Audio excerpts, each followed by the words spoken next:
Welcome back. Would you like to introduce your name, course, and your year? My name is Lesedia. I just finished first year. I'm in second year now, and I'm studying media and journalism. So, in a previous video, you mentioned you're from South Africa, meaning you're an international student studying in the UK. Yes, I In am. this video, we're going to discuss what it's like living, studying, just being in the UK versus being in South Africa. So, we'll get with the biggest question I'm sure a lot of students want to know. What is the biggest difference between studying in the UK and studying in South Africa? Okay, I'll start with the academic side. In South Africa, I feel like it's much more difficult, I'd say, for no reason. Like when I was studying in South Africa, and all my friends can relate, they'd have okay, maybe this is just a thing with my university that doesn't do this, but we'd have tests every week, and we'd have like 5 assignments due in a month for a module. So you'd always be swamped with work, and it was very stressful. And the assignments would be like reading journal articles, like 10-page journal articles, writing an essay on it every week. So I'd say there was a lot of academic pressure, and I'd say it wasn't really for any good reason. But in the UK, I'd say it's much more like reading for experience. Like you'd use everything you'd use every assignment in future, except for like the odd one. Hmm. So there's less academic pressure here.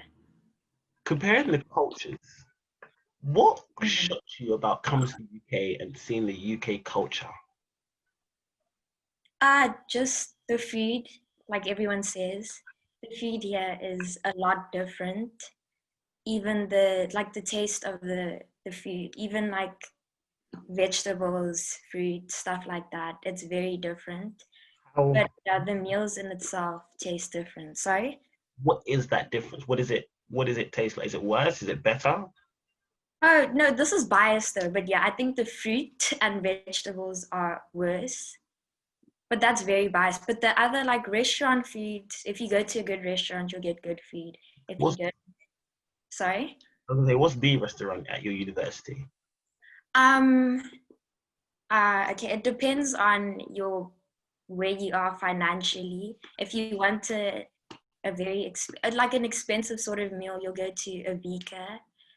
My favorite restaurant is called Chili Paddy. It's like Malaysian food. It's not that expensive at all. And other than that, yeah, the restaurants are just like normal base, Frankie and Benny, stuff like that. In the previous video, you mentioned security in the UK is much better. Could you go Mhm. into about comparing what it's like being obviously how secure South Africa is versus how secure the UK is? Okay, as a student, if you're living on campus, which most students do, so you're gonna walk around at night and like just do a lot of things alone. And I feel like in South Africa, you wouldn't do that. Well, I wouldn't do that. I'd always have someone with me just in case, because there's a higher crime rate, a much higher crime rate, especially as a woman. So I'd never walk alone at night, or just like, yeah, you'd have to walk alone if there's a busy area and like lots of light. But here I feel like I could do it.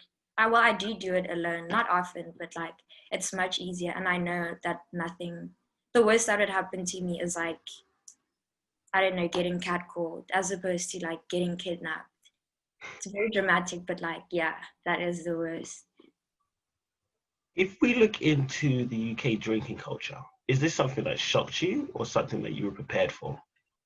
Oh no, I'd say I was quite prepared. It's the same as South Africa's, I'd say. Like in both countries, drinking is a big thing, especially for students.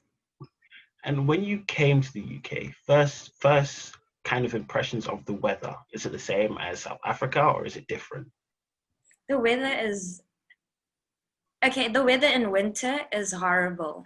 Like compared to South Africa, our winters there's no rain in winter in South Africa, and it's like a cold day in South African winter is 8 degrees. even 15 is like, it's a bit nippy outside.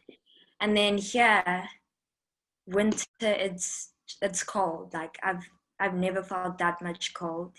I feel like raining, not raining, snow, it's all the same cold. So that was very like, that was a shock. And the amount of rain. I don't know. Oh, sorry. I didn't know clouds could hold that much like water until I came here. So if we go into the one thing that the South Africa will always have over the UK, what do you think it would be? One thing, no brainer, always wins in South Africa. Food. The food. And That, the same thing for the UK. What do you say the UK wins no brainer every single time? ah, I can't do that. I'd say football. Easy. Easy. Okay. So lastly, do you think there's anything else a South African student would need to know about when coming to the UK?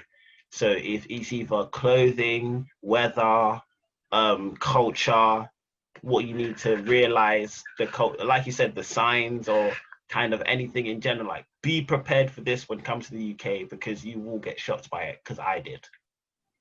Um, I don't know. I feel like for me the biggest thing was the roads. So can you explain what you meant by that? Okay, so in in England, the roads, like for you to get to somewhere you could walk in 10 minutes, it might take a 20-minute drive to get there just because you'd have to go around on the Okay. road. So it's like, I think it's because there's more of like, it's more friendly to pedestrians as opposed to drivers in the country. And also we drive on the same side of the road, but there's zero road signs. So I feel like you'd need a GPS to drive somewhere as opposed to just Or the street signs. are we talking about in the UK or South Africa? Oh, in the UK, you'd need. So where you're studying, there's no street signs to say where you need to go. There is, but like every kilometer as opposed to every intersection. So versus South Africa, what does the South Africa road looks like? It's pretty much the same, except there's more roads. I wouldn't say there's more roads, but like it's easier to get. You could take the same route you're walking as driving to get somewhere, and there's So, always a street sign. so the biggest comparison is saying the fact that with pedestrians, they can walk there to go straight, but if you've got a car, you kind of have to go around to get there. Yes, And yes. you find that confusing but do you drive yourself when you study? Oh no, I don't. So then what do you find confusing? It's just if you're in like an Uber or like Oh, someone okay. driving you around, yeah. It's not a big thing, but it's like shocking, at least for me. Okay, that's fine. Thank you.